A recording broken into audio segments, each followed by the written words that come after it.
একটু কথা বলি, আমরা একটু কথা বলি।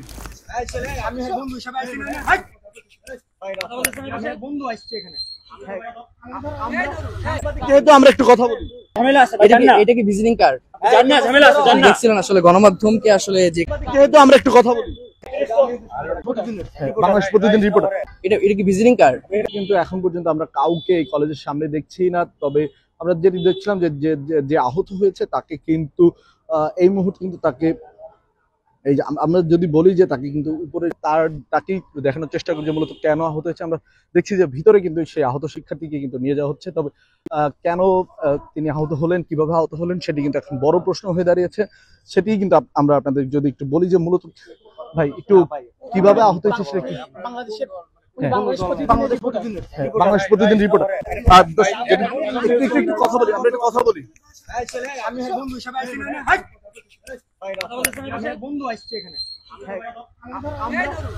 যেহেতু আমরা একটু কথা বলি,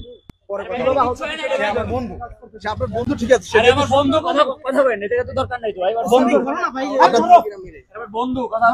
একটু পরে সেই স্বীকারোক্তি দিবে আপনাকে, সমস্যা তো নাই, বুঝলেন না বিষয়টা? ভাই আমরা চিকিৎসা করতে ইমার্জেন্সি চিকিৎসা প্রয়োজন, আমরা সেটাই বলছি। চিকিৎসা জন্য নিচ্ছে, এটা আপনারা কেন নিউজ করতেছেন? এটা ফলে তার উপর কিন্তু আঘাত করেছে এবং সে আঘাতের ফলে কিন্তু আমরা দেখেছি যে আঘাতের ফলে আমরা দেখেছি এই মুহূর্তে গণমাধ্যম কর্মী, তিনি কি আসলে গণমাধ্যম কর্মী? উনি বাংলাদেশ প্রতিদিন, কি নামটা বলছেন? তাসিম মাহমুদ।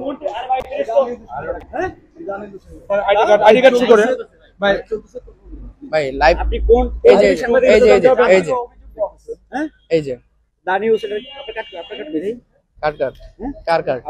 যে কি ভিজিটিং কার্ড? এটা ভিজিটিং কার্ড হয় না, এটা কি ভিজিটিং কার্ড? না, আমি একটু কথা বলি আপনার সঙ্গে আমি তর্ক করছি না। এটা কি ভিজিটিং কার্ড? দেখছিলেন আসলে গণমাধ্যমকে আসলে যে কাজ আমরা করছিলাম সেই কাজ করার ক্ষেত্রে আসলে বাধা প্রদান সেটা কিন্তু করার চেষ্টা। একটু আগে দেখেছি বাংলাদেশ প্রতিদিনের একজন রিপোর্টার বিজনেস বিটের তাকে কিন্তু আহত করে আসলে হাসপাতালে পাঠানো হয়েছে। এবং আমরা যখন শুরু থেকে কাজ করছিলাম এখানে কিন্তু আসলে আমাদেরকে আসলে কাজ করতে বাধা দেওয়া হচ্ছিল এবং যেটি বলছিল যে ঝামেলা আছে এবং সেই ঝামেলাটা আসলে কি সেটি কিন্তু তারা ক্লিয়ার করছেন না। এবং সাংবাদিকের উপরেই কিন্তু হামলে পরে এখানকার যারা শিক্ষার্থী রয়েছেন বা যারা সাধারণ শিক্ষার্থী পর্যায়ে দিচ্ছেন, আমরা যতটুকু বুঝতে পেরেছি যে এখানকার পরিস্থিতির উপরে যে তারা কিন্তু এখানকার যে কোনো রাজনৈতিক দলের সাথে সম্পৃক্ত সেটি কিন্তু আমরা দেখছিলাম। তবে এখন পর্যন্ত কিন্তু তাদের পরিচয় শনাক্ত করা সম্ভব হয়নি। তবে সেটি কিন্তু আমরা কিছুক্ষণ পরই হয়তো পেয়ে যাবো তারা কোনো রাজনৈতিক দলের সাথে সম্পৃক্ত আছেন কিনা। তবে তাদের যে মারমুখী আচরণ দেখছিলাম সাধারণ শিক্ষার্থীদের, সাধারণত আমরা কিন্তু সেই আচরণ দেখি না। এবং সাংবাদিকদের ভিডিও ধারণের ক্ষেত্রে কিন্তু সাধারণ শিক্ষার্থীদের আমরা কোনো ক্যাম্পাসেই এই ধরনের আচরণ দেখিনি যে সাংবাদিকদের উপর হামলা। আজকে আরেকটি ঘটনার কথা বলতে হয়, আলিয়া মাদ্রাসায় কিন্তু সংবাদকর্মীদের উপর আক্রমণ করা হয়েছে, সেটা দেখেছেন। কালের কণ্ঠের উপর সেখানে হামলা করা হয়েছে। এই ঘটনা যে বাড়ছে এটা নিয়ে আসলে কি বলবেন? দেব, যদি বলি যে আগস্ট পরবর্তী সময়ে আমরা গণমাধ্যম কর্মীদের কাজের ক্ষেত্রে যতটুকু স্বাধীনতার প্রয়োজন বা যতটুকু স্বাধীনতা পাবো বলে আশা করছিলাম সেটা কিন্তু এখন পর্যন্ত আমরা দেখছি না। কালের কণ্ঠে সাংবাদিকের উপরে আমরা দেখছিলাম আলিয়া মাদ্রাসায় হামলা হয়েছে, এখানেও কিন্তু বাংলাদেশ প্রতিদিনের সাংবাদিকের উপর হামলা করা হয়েছে এবং তিনি বেশ গুরুতর আহতি হয়েছেন। তিনি কিন্তু অবস্থায় আছে।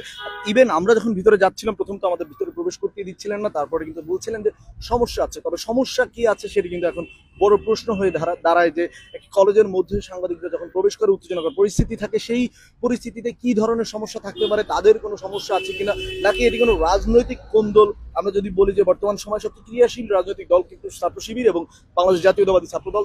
এখন সেটি জানা যাবে যে আমরা যদি একটু ঘাটাঘাটি করি, আমাদের হয়তো লাইভটা শেষ হওয়ার পরে আমরা একটু ঘাটাঘাটি করবো যে আসলে এখানে কারা এই সংঘর্ষের ঘটনা ঘটিয়েছে এবং তাদের যে অভিযোগ ছিল সেই অভিযোগটিও কিন্তু খুব গুরুতর যে মুক্তিযুদ্ধের যে একটি ব্যানার এখানে যদি স্তম্ভ রয়েছে সেই স্তম্ভের উপরে কিন্তু শিবির ব্যানার ছাপিয়েছে। সেই অভিযোগ নিয়ে কিন্তু তারা শিবিরের উপর বা শিবিরের যারা নেতাকর্মী রয়েছে তাদের উপর হামলা করেছে বা প্রতিহত করেছে। তারা যেটি বলছেন তাদের ভাষায় যদি বলি যে তারা প্রতিহত করেছেন, সেটি একটি বড় প্রশ্ন যে মুক্তিযুদ্ধের ব্যানারকে কেন্দ্র করে কেন শিবিরকে এই ক্যাম্পাসগুলোকে উত্তেজিত করার জন্য কেন তার সেখানে কিন্তু এই ব্যানারগুলো দিতে হবে। আমরা যদি শিবিরের যারা দায়িত্বশীল আছেন তাদের সাথে কথা বলে যতটুকু জানতে পারবো সেটি কিন্তু পরবর্তীতে জানিয়ে দেওয়া হবে। এখন